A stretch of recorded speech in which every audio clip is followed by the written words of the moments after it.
What's going on YouTube? Today I want to go over the benefits of unplugging your EGR system on the Cummins CM870 engine. We're in my truck right now. This is a 2004 International 9400i with the Cummins ISX CM870 engine. I have personally had the EGR unplugged on this truck for 2 years. I originally ran into some EGR problems with it, fixed them, still wasn't getting the greatest of fuel mileage. Since I have unplugged the plug on this truck, my fuel mileage has went up a half a mile per gallon. Haven't had nearly as many problems with the truck, and the power has increased a little bit as well. I also have it straight piped, and that's pretty beneficial as well.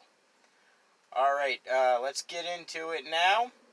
Easiest way to do this, what you're gonna do, alright, is turn your key on, the on position. Sorry, got it going a little crazy. But turn your key on. Let it sit for about 30 seconds. Okay?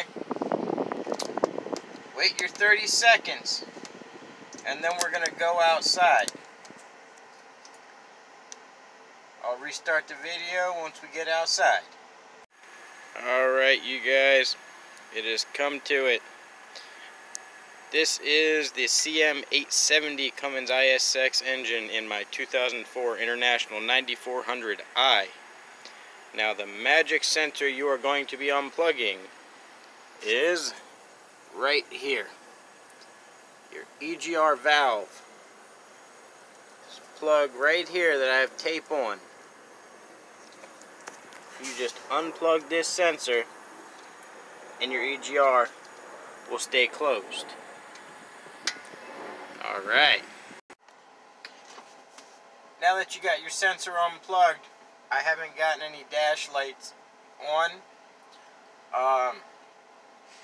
My truck has run phenomenally better. It's crazy how much better it actually runs now. It runs more efficient, it's better on fuel.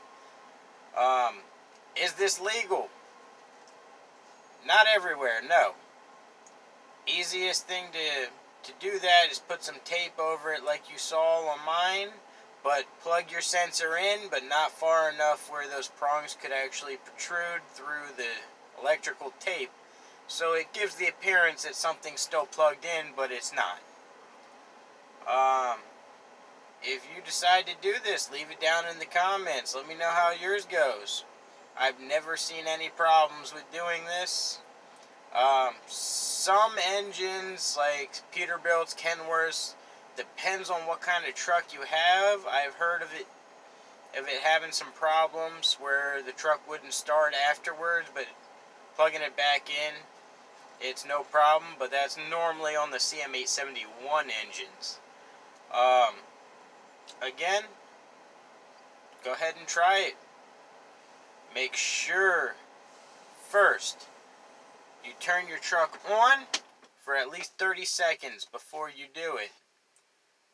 Turning the truck on lets the piston inside of your EGR valve open and close.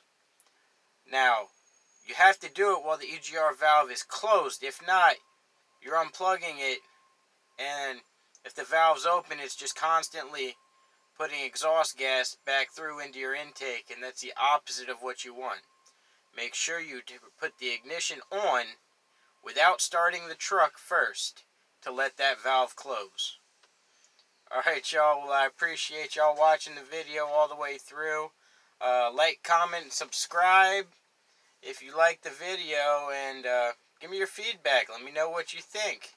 I just realized I have grease on my face this whole video.